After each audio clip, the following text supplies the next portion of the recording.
Hey, what's up, YouTube? It's your boy Barlo.b.theorizing, and welcome back to the Barlow Zone, home of the one and only demon hunter King Kaido himself sent to Azeroth. How's everybody doing today?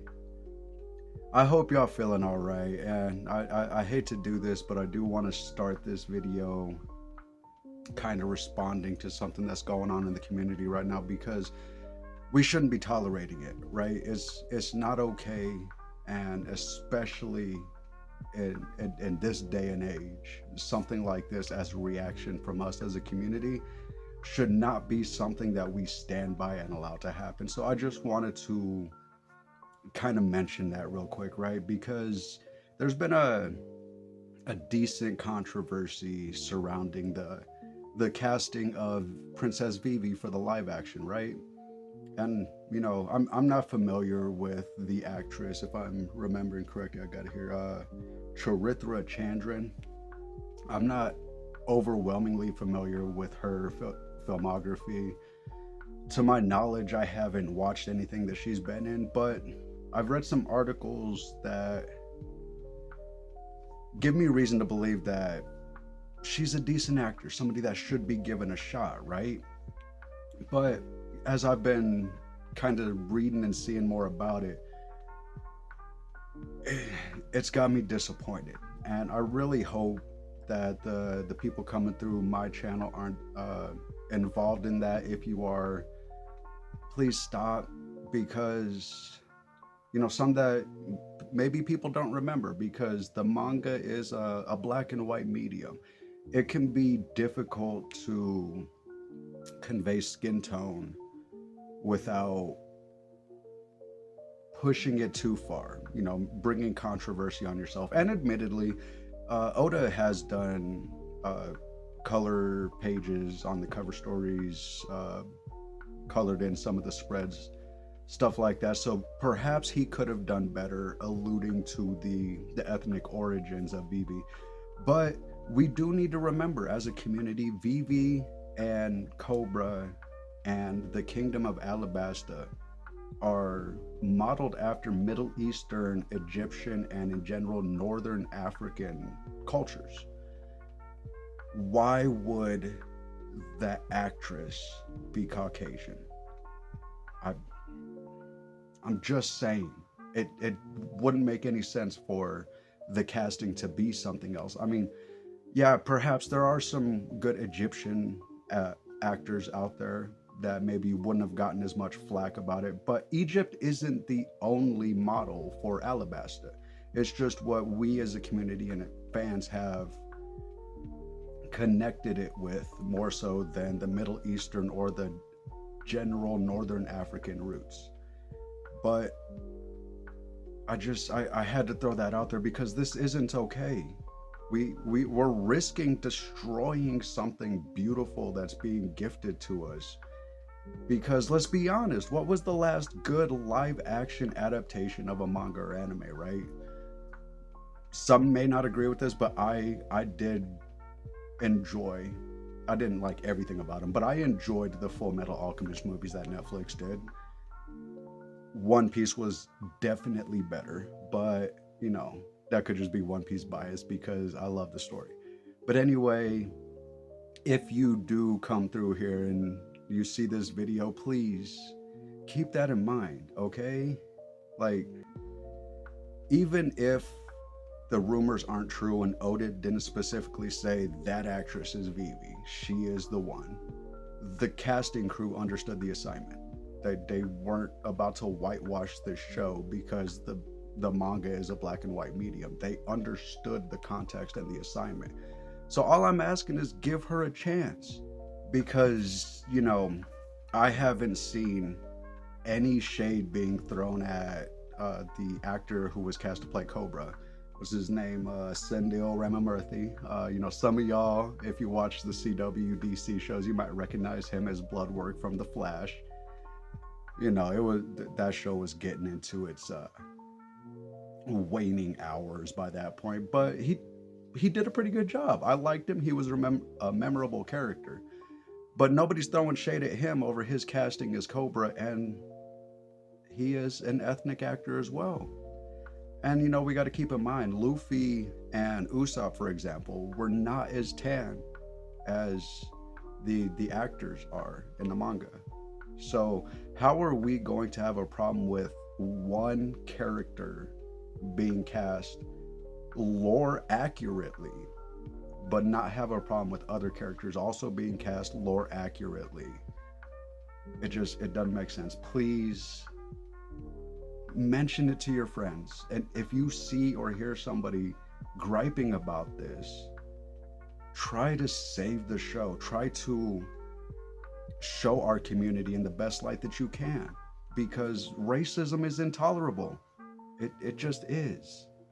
Yeah, like I said before, perhaps an Egyptian actress would have gotten less flack, but Egypt isn't the only model for Alabasta. Okay, just keep this in mind. I'm not going to spend too much more time on it. 5 minutes, a little longer than I wanted to. We're going to go ahead and move on, because what I wanted to discuss today was actually some of my takeaways from chapter 1157. Now, as always, this isn't going to be a chapter review. I'm not going to do like Sai or Brago or Matt or Liam or none of them. I leave the reviews to the reviewers. Okay, they don't need to step on anybody's toes. They got their viewers for that kind of stuff, right? But I did have 4 takeaways from this chapter that were just small panels, seemingly, that could have much larger implications. So I just kind of wanted to introduce those ideas today, because they are going to be the ideas behind the next 3 videos and the next 3 theories I'm going to post, unless I don't get around to all 3 before the next chapter comes out and something happens that affects one of them. But these, or I guess 3 of these 4 ideas, are going to be what I would like to spend some of the coming week elaborating on a bit. And the first one is this seeming connection that's being made between Herald and Dragon. Well, take a look at this panel real quick, because there's only been one other person who has taken the initiative to speak their mind, in the sense that they believe the Navy and Marines are a force of good. It's the world government and the powers that control them that need to be changed, are evil or bad guys, or however you want to put it, right? Herald and Dragon are really the only 2 that have taken that initiative to mention that, right? So I'm kind of getting started on a theory about how Herald is connected to Dragon and the Revolutionary Army. Just a little bit of a teaser. I do have 2 ideas that came off the top on Thursday right after I read the chapter. One is Herald still alive and being hidden and protected by the Revolutionary Army, or because I'll admit the death scene panel of Herald, right? It looks pretty convincing. You got a gang of dudes skewering him with Naginata. That's pretty convincing. As constitutionally blessed as giants are, I still think it's kind of difficult to believe that he survived that. But perhaps it's one of the things I'm going to look into. But the more likely, and kind of where I see the theory going, is that the legendary devil fruit of Elbath is this theorized wind devil fruit that we've all liked to speculate that Dragon has. And because Herald, in his journeys had run into Dragon and they chatted, whatever, Dragon convinced Herald, or managed to make Herald believe that he had the same ideas. Perhaps Herald saw his death coming, much like Shaka did in Egghead, right? And he, phoned up Dragon like, "Hey, Dragon, so they're gunning for me, bro. They found out, they're on their way. I need you to come pick up this devil fruit so they don't get their hands on it." Because the only thing we can really be sure of, as far as the devil fruit scene, or panel, I guess, not really scene, is that doesn't appear to be a giant, at least not an ancient giant bloodline giant, right? There are no horns. Now the a shadow is very different from a silhouette because a silhouette will always be the same height, build, overall physique of a person, right? But a shadow can be elongated or shortened depending on the lighting. So there's not really a lot to go on with the shadow. It's just one of the things I'm going to be looking into, and I'd like to hear what you guys think about that idea. Moving on, the next thing I found especially intriguing about the chapter is this panel with Garp, right? And we've kind of already been able to assume that Garp had some kind of plan, right? That he's working on something in the background. We don't know what it is. We don't really have an idea of what it is. No real leads on the direction that's going. All we know is he is now essentially has free reign over Sword. He can do what he feels needs to be done with them. They are rather strong Marines, you know, at least some of them. Even Helmeppo's been making a come up, right? Like, he ain't had the glow up that Kobe had going from swabbing decks on Alvida's ship to getting ready to show off his own Galaxy Impact Fist imminently. But, you know, he's been looking for power, and this panel proves he's been looking for power for a while now.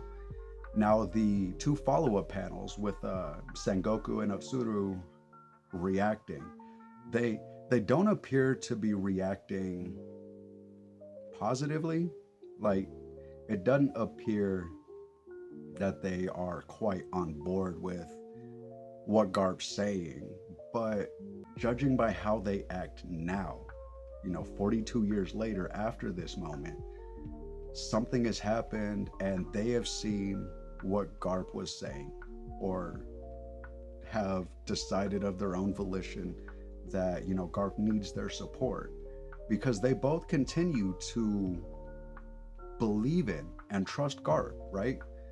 So, you know, one of the things I'm going to be working on is this angle with Garp that the chapter introduced, because it's kind of got me thinking, does Garp really hate Dragon? Right? Like, yeah, we know Dragon was in the Marines. He was making a come up, proving his strength, you know, and then disappointed Garp and ended up leaving the Marines, which we all kind of assume is the reason that Garp never accepts Dragon as a kid, as his kid. Although some do theorize that Dragon isn't his kid and Luffy's mom is Garp's actual kid. Although I'll bring up Tritoma just briefly real quick, because I already pointed that out. If Tritoma is Luffy's mom, there is almost certainly no way that Garp was Tritoma's mom or dad. Sorry. There is absolutely no way. Okay. Nah, Eva is a thing. That devil fruit is a thing. Anyway, if we're going to go with the theory that Tritoma is Luffy's mom, then it basically forces us to accept that Garp is Dragon's dad, right? And, you know, that's another thing I'd like to hear back from you guys on. How do you feel about the Luffy parentage angle of what's been going on with this flashback, right?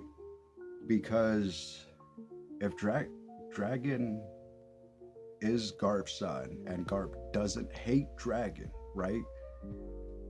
With Garp going out of his way seemingly to find strong people to recruit into the Marines, it kind of got me wondering, is Garp working a similar angle to Dragon, only from the inside? And, or is it possible Garp and Dragon are working on the same plan in tandem with each other?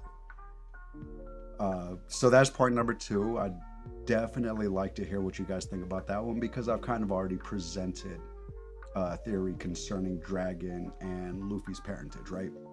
So, would you guys be interested in me diving deeper into that one with this one-off panel of Garp, right? Definitely would appreciate the input because I feel like I got a little too into the Tritoma and Amazon Lily stuff last chapter. And I don't want to make that mistake again. I want to try and keep stuff as fresh as I can, you know. And I guess third, this is going to be the other one that I am actively working on as a theory, right? Is why was Shanks really headed to Marineford, right? The Marineford arc, we all feel how we feel about it. It has some of the best storytelling, some of the most impactful emotional moments, as well as allusions to what was coming in the future, right? Even before Oda announced that the final war is going to make Marineford look like a sideshow.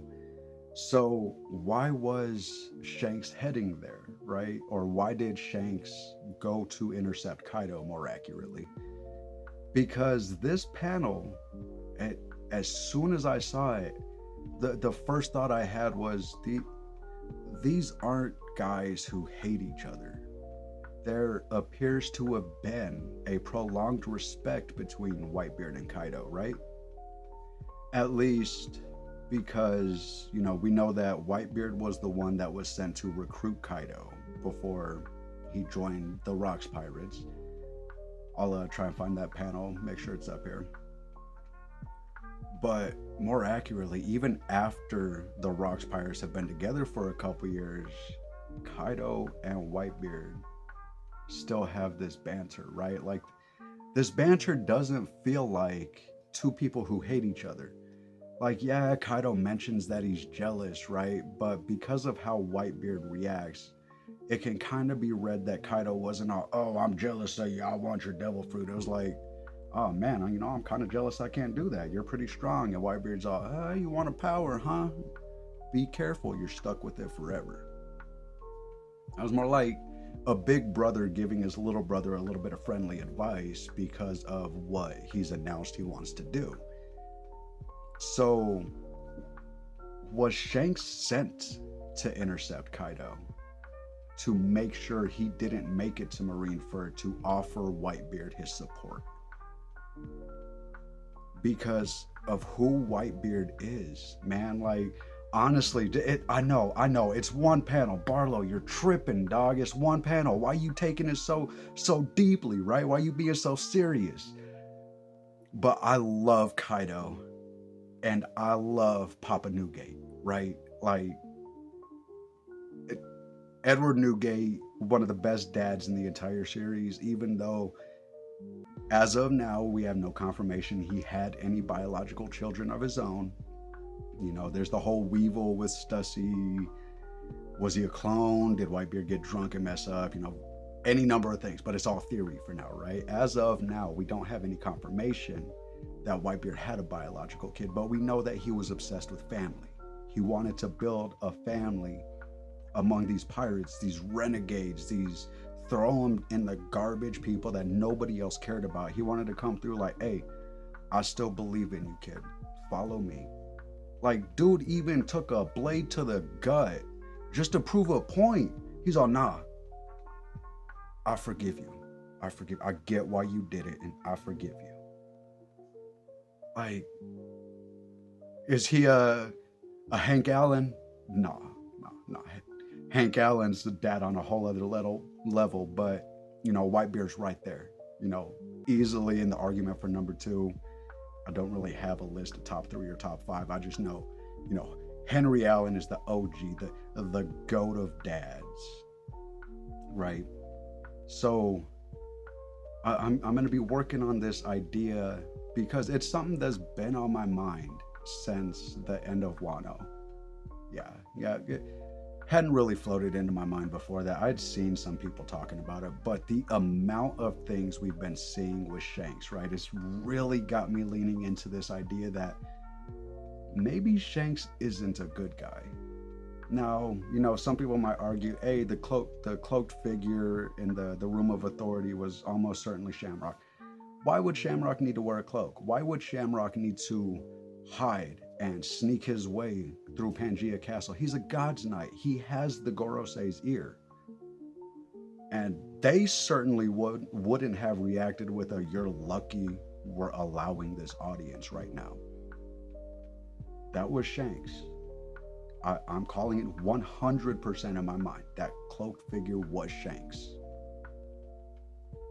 The question is, how involved is he? What is he doing? Is he actually working for the world government as a double agent in the pirate scene? Or is he a triple agent? Is he pretending to be a double agent for the world government to get information to help the pirates win? Right? It's Shanks continues to be an enigma. And even when we're not given panels with Shanks in them, when I see interactions like this between Kaido and Whitebeard, it forces me to think about Marineford. Because was Kaido going to stop Whitebeard? Was that why he was on his way? Is that the school of philosophy that you fall into? Did you think that Kaido was on his way to stop Newgate from attacking Marineford? Or do you think Kaido was on his way to give his big brother his support, right? So those are kind of the three that I'm going to spend a little bit of time over the next week fleshing out. I'm hoping to get or stay with my current schedule every 2 to 3 days, get a video out, something to discuss, something to ignite a spark of conversation in the community, right? Because for all our faults, for all our failings, missteps, I genuinely love the One Piece community with all of my heart. And, even though I've been playing World of Warcraft just about as long as I've been reading One Piece, that's been off and on. Same with Dota. Two of my favorite games. I love playing them. I always find myself falling back into them.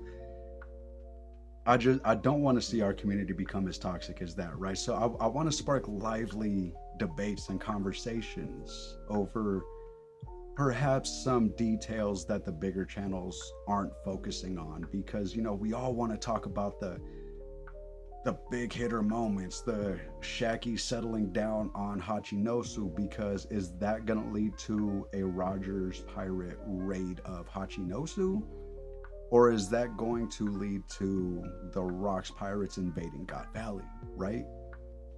Or, talk about Harold being instructed by the Gorosei to kill Rocks, which we know doesn't happen, right? So is it possible that Harold and Rocks came to some kind of agreement? Harold's like, hey, so you know how you've been asking me to do all this, help you out stuff. Prove to me you're my friend.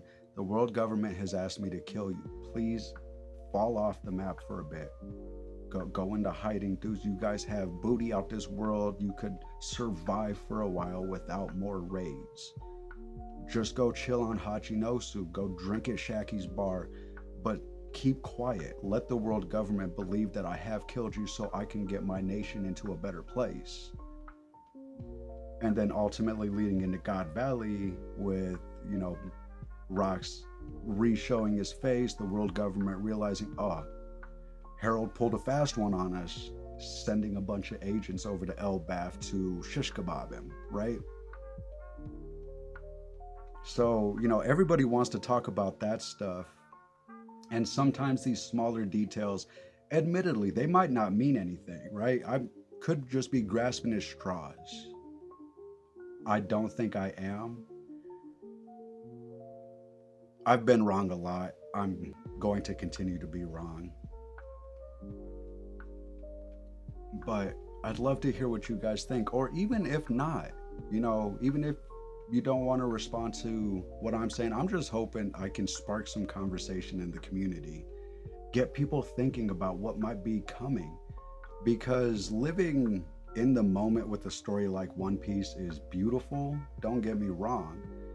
But I'll tell you, I read the spoilers. They see the short spoilers every Monday or Tuesday, get the full spoilers Tuesday or Wednesday, about a day later. It does nothing to take away from my excitement of reading the actual chapter, right? In fact, a lot of the better spoilers, I don't know. I don't want to say better spoilers, better chapters give spoilers that really get you hype about it, right? You're like, oh man, I can't wait to see what this looks like. And then you read the chapter and you're all, bro, really? And living in the future with One Piece can be just as entertaining as living in the present with the story, right? So, uh, even if you don't feel like dropping a comment, a like, or a subscribe to the channel, I'm at least hoping that I spark some debate in the community, get people's imaginations active, and thinking about stuff other than the big things that everybody's thinking about, because there is a solid chance that these smaller details connect to the bigger story. Like, I don't want to say 100%, because these smaller details might connect to a story on Laugh Tale or Lodestar, right? Like, they could be connecting to a future plot thread just as easily as connecting to a current one. But I did say there were four. I want to throw an idea out there. I don't know if I'm going to make a theory on this one, because I've already spent a lot of time talking about Amazon Lily. But I had a crazy thought at the end of the chapter, right?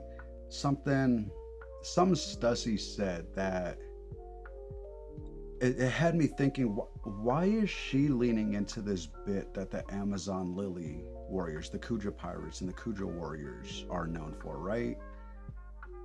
Is Stussy a daughter of Amazon Lily? Like I said, I'm probably not going to flesh this one out too much not until some further detail comes through, but just as a little bit of food for thought, Gloriosa, Granny Neon, and Miss Bucking are the only two that have looked like this. They were both beautiful women who aged like grapes in the sun. Not taking anything away from them. Granny Neon is still awesome. Miss Bucking is still sus and definitely driving some plot forward currently. But I just wanted to throw that one out there. Now, as always, don't forget to check me out on the socials.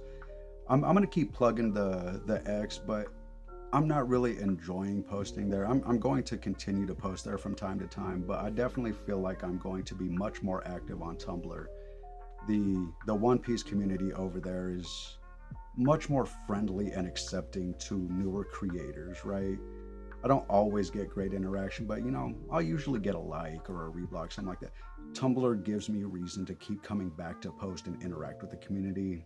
X doesn't, but as always, you can find me on X and Tumblr at Barlo.b.theorizing. I'll make sure to leave that spelling in the bio. And in the bio, I will also leave a link to the Discord community. Come join me in the Barlo zone. Let's discuss some of the ideas we're having.